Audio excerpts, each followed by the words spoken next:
about Jainism, I don't think I have to spend my time too much. Okay. First is the God, universe, and life.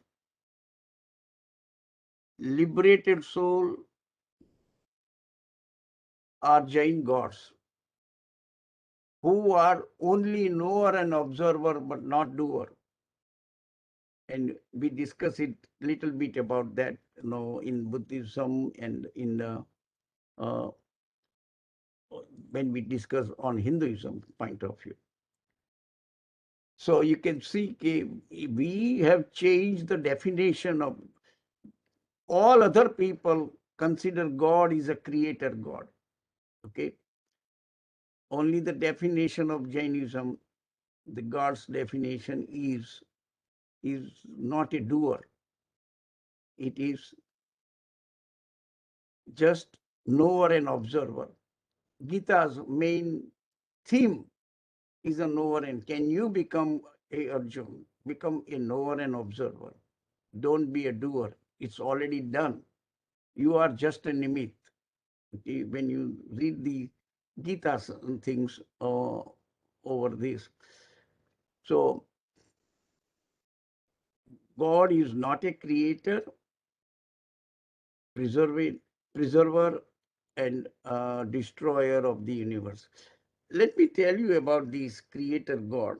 I went to Swami Satchidanand's ashram Lotus Temple in Lynchburg, Virginia place. Uh, Swami Satchidanand is the most popular uh, Hindu sage. We have met several times, okay, and we put the Mahavir's Murti in the Lotus Temple once we get this opportunity, okay. He invited me, I believe it's around 20 years ago, okay, to come and talk about Jainism to his people, and they are all basically Western people, uh, they are lived. Very few Indians were there, percentage-wise point of view. Okay, mostly Americans, are the one managing the whole thing, and very dedicated people. So when I finished my talk on Jainism, the one question answer started, and one American asked exactly the same question. Okay, when you say the Jain Tirthankar possesses infinite power, can you give us any proof that indicates, yes, no, he possesses the infinite power? And he said, like Lord Krishna, Rama, you can see his action-oriented personalities, and you can see how much power they have it. What kind of the example you can provide from Mahavir's life saying that no, he possesses the infinite power? And this is, I'm just trying to say, when it is about 20, 25 years ago, okay, this question asked, and I thought of it. I could not find any answer. So with my all the wisdom, I went to Swamiji, give him the mic, and I said, Swamiji, please answer this question to him. I cannot answer it. Okay. And I just sit down into my chair and hand over the mic to him. He smiled and he said, you are a dangerous person. You put somebody else into trouble. Okay. But anyway, he answered beautifully this particular question. Later on, I realized Swamiji was electrical engineer from Pune. Okay, I mean, he had the electrical engineering degree from Pune University. What he did, he gave a good example, like a car battery. And he said, look, keep in mind something. There is you are looking for a new car battery. You go to the store. And you are looking, you wanted to buy the battery. All batteries in the store were fully charged, but they are not connected in the car. Okay, it's fully charged. So if you buy a battery from the store which is fully charged, and the battery which is charged one which you are looking for, you put it in the car. So take this example, store battery which is only fully charged, and the one you just connected in your car, the battery. Do you consider both the batteries possess infinite power? It's the same power. Only difference comes, the car battery, you can start the car and it can go. The store battery remains in the store, but they both have infinite charges. They both have the infinite power, the same power. Similarly,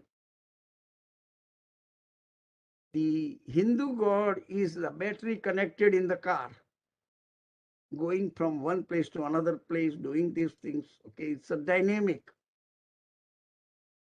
Jain god, it is battery is in the store. Okay, it's a static, but both have infinite power. No, and the guy who asked the question immediately said, Guruji, this is great. I never understand, and I got the answer mine this way. I'm just trying to tell you what is being, happening sometimes. People have no valid questions. I don't know how to answer these kind of the questions. And that is what the Swami Sachidanand ji gave me. So that's what I mean. Okay. Further down on the Jainism, God is not a creator, preserver, destroyer of the universe. Universe is made up of the two eternal and self-existed elements, living beings, the soul, and non-living beings. These are the two self-existed eternal elements. And the non-living being means the five things, the matters, space, medium of motion, medium of rest, and time. Okay, some people use five, some people say six. That's the kind of substance. I don't want to go into the details. We already done enough time. The principle governing the succession of life cycle, birth, life, and death, is karma particles, which are attached to the soul from eternity. So never ask any question, when did the first karma particle attach to me?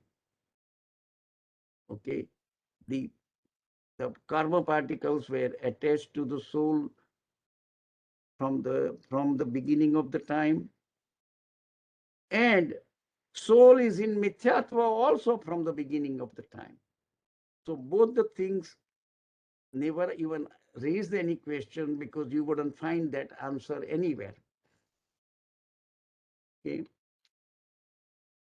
Life suffering, ignorance or mithyatva is the root cause of all suffering.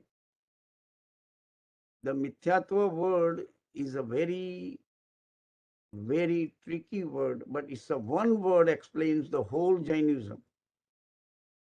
Because I am suffering, because I don't know who am I. That's why I'm suffering. If I know who am I, there is no suffering. There is no suffering, period. Okay. So ignorance about myself. My ignorance about myself is the root cause of all my suffering. Soul is ignorant from eternity, and karma is attached to the soul from the eternity. The next one, ultimate goal of life, removal of soul's ignorance, hence free from all the karma. Whether I said I wanted to remove my ignorance or I remove my karma, I wanted to remove my, it is the same thing. Removal of soul's ignorance will remove you all from your karma. Liberated soul is all knower and observer, not a doer, an ideal state of a living being. The fundamental assumptions are every living being is eternal, individual, and has a potential to become liberated soul or Jain God. At liberation, the soul remains finite, lives in the moksha forever in a blissful state. I have to just add that, and never loses his identity. So Jain living being, when he attains the liberation, it is all like liberation. The soul remains finite, lives in a moksha forever, and never loses his identity. Desire is the root cause of all suffering, because that's how you get the karma. Okay, if you don't have any desire truly and practice it that way, you never acquired any karma. Okay, that is the very, very key things. And when you do that way, the principle governing the succession of life cycle, birth, life, and death is the karma, which is the, again, we discuss it several times. Path of liberation is to follow the right conviction, right knowledge, and right conduct, and proper knowledge of 6 universal substances and 9 fundamental truths are the essential for right perception, knowledge, and conduct. And the last one is non-violence is the highest conduct point of view.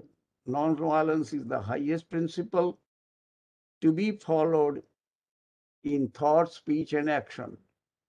Self-purification, penance, austerity, and meditations are essential for the right conduct. Our ignorance and or our intention behind our action, not the action. What is my intention behind doing these things? Okay. Intention behind our actions of body, mind, and speech bind us with the karma. So it is just you got to keep in mind all the time. It is very hard to keep that way. That our ignorance and intention behind our action of body, mind, and speech, that's what binds us with the karma. One must cease injuring sentient creatures, large or small. That is the one thing you have to keep in mind. For Shravak, make sure you don't injure any sentient creatures. Conquer your desire by your own effort in order to attain the liberation. And the last one is the most important one. Karma philosophy applies to ourselves. Compassion applies to all. It will be most cruel thing if someone is suffering and I think, well, he is suffering because of his past karma. If I am suffering, if I think that way, that is perfectly all right.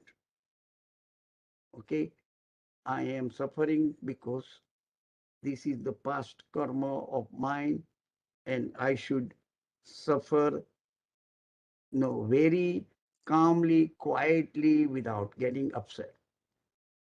But if I think somebody else's suffering is due to his karma, then you have not understood Jainism.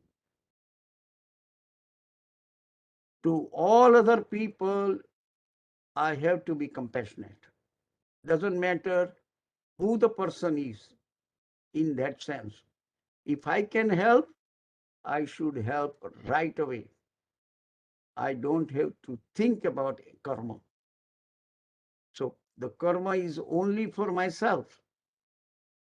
Okay, whether somebody helps me or not or something, I'm not looking for anybody's help.